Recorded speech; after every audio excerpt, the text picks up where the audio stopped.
Hello, good morning. അപ്പോൾ ഞാനുണ്ടല്ലോ കഴിഞ്ഞ കുറേ ദിവസമായിട്ട് കാത്തിരിക്കാൻ കേട്ടോ ഈ ഒരു ചെടിയിൽ പൂവുണ്ടാകുന്നു എന്നുള്ള. അങ്ങനെ എൻ്റെ ഈ ഒരു ചെടിയിൽ പൂവുണ്ടായിട്ടോ എനിക്ക് ഒരുപാട് സന്തോഷം. അങ്ങനെ ഇരിക്കുമ്പോൾ ഞാനൊന്ന് പുറത്തേക്ക് പോയിട്ടോ നമ്മളെ മലയിലൊക്കെ ഒന്ന് പോയി നോക്കട്ടെ. മഴയൊക്കെ പെയ്ത് തോർന്നാൽ എന്താ മലയിലെ അവസ്ഥ എന്നൊന്നും അറിയില്ല.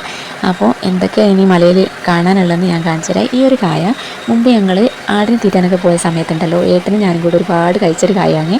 പീനാരിക്കായാണോ അങ്ങനെ എന്തോട്ടോ ഇതിൻ്റെ പേര്. ഇപ്പോൾ ഇതൊന്നും ആരും കഴിക്കാറില്ല. ചിലപ്പോൾ ഇതൊക്കെ കഴിച്ചാൽ മരിച്ചു വരെ പോട്ടോ. അതൊക്കെ കഴിഞ്ഞ് കുറച്ചുകൂടി നടന്നപ്പോഴാണ് ഇത് ഇരുളിൻ്റെ കായ കേട്ടോ. ഈ ക്രാഫ്റ്റൊക്കെ ചെയ്യുന്ന കുട്ടികൾക്ക് നല്ല പറ്റിയ കായാണ് ഇത്. മോള് ക്രാഫ്റ്റ് ചെയ്യാൻ വേണ്ടി എടുക്കാറുണ്ട്. ഇപ്പോൾ കുറച്ച് കാര്യങ്ങളൊക്കെ അവൾ ഇതുകൊണ്ട് ചെയ്യലുണ്ട്. അപ്പോൾ ഞാൻ കുറച്ചും കൂടി ഉള്ളോട്ടൊക്കെ കാണിച്ചു തരാം. ഇതാണ് നമ്മുടെ മല. പക്ഷേ ഇപ്പോൾ അങ്ങനെ കാടോ കാര്യങ്ങളൊന്നും ഇല്ല കേട്ടോ. കാരണം എന്ത്, കഴിഞ്ഞ വേനലിൽ എല്ലാവരും നല്ലോണം കാടൊക്കെ വെട്ടിച്ചിട്ടുണ്ട്. കുറച്ച് ഇപ്പോൾ ചെറിയ ചെറിയ ചെടികൾ മാത്രമേ ഉള്ളൂ, അല്ലെ വലിയ വലിയ കാടായിട്ടായിരുന്നു കേട്ടോ ഉണ്ടായിരുന്നത്. ഈ പറമ്പിൽ മാത്രമേ കുറച്ച് വാഴയൊക്കെ കാണാനുള്ളൂ. പിന്നെ ഇങ്ങോട്ടേക്ക് പോയാൽ നല്ല കാടാണ്, ആൾതാമസമൊന്നുമില്ല കേട്ടോ. ആളുകളൊന്നുമില്ലെങ്കിലും ഇവിടെ ചില സമയത്തൊക്കെ ആളുകളുണ്ടോ. അതാ കണ്ടോ, പറമ്പിൻ്റെ ഉടമസ്ഥന്മാർ കുറച്ച് വളമൊക്കെ കൊണ്ടിട്ടുണ്ട്.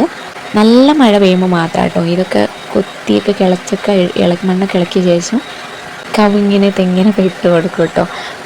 ഇതൊക്കെ ഈരുളിൻ്റെ മരങ്ങളാട്ടോ കൂടുതൽ ഇവിടെ ഉള്ളത് കാര്യങ്ങളൊക്കെ. പിന്നെ ഒരുപാട് വള്ളികൾ കാര്യങ്ങളൊക്കെ കഴിഞ്ഞ് പോയാൽ ഇത് ഫുള്ള് കാടാണ്. കുറച്ച് താഴ്വാരത്തിലേക്ക് പോയാൽ, അതായത് ഇതിൻ്റെ താഴ്വാരത്തേക്ക് പോയാൽ കുറച്ച് വീടൊക്കെ ഉണ്ടെന്ന് പറഞ്ഞ് ഞാൻ കണ്ടിട്ടില്ല കേട്ടോ. ഈ ഒരു പാറയിൽ നമ്മൾ ചില ദിവസങ്ങളൊക്കെ വരാറുണ്ട്. ഫോട്ടോസും വീഡിയോസ് എടുക്കാനൊക്കെ നല്ലൊരു സ്ഥലമാണ്. അപ്പോൾ നമ്മൾ തിരിച്ച് പോകുന്നു കേട്ടോ. പിന്നെ തിരിച്ചെത്തിയപ്പോഴത്തേക്ക് അത്യാവശ്യം തിരക്കിടില്ലാത്ത മഴ ഉണ്ടായിരുന്നേ. അപ്പോൾ ഈ ഒരു വീഡിയോ ഇത്രയേ ഉള്ളൂ കേട്ടോ. അടുത്തൊരു വീഡിയോ ആയിട്ട് വീണ്ടും വരാം കേട്ടോ.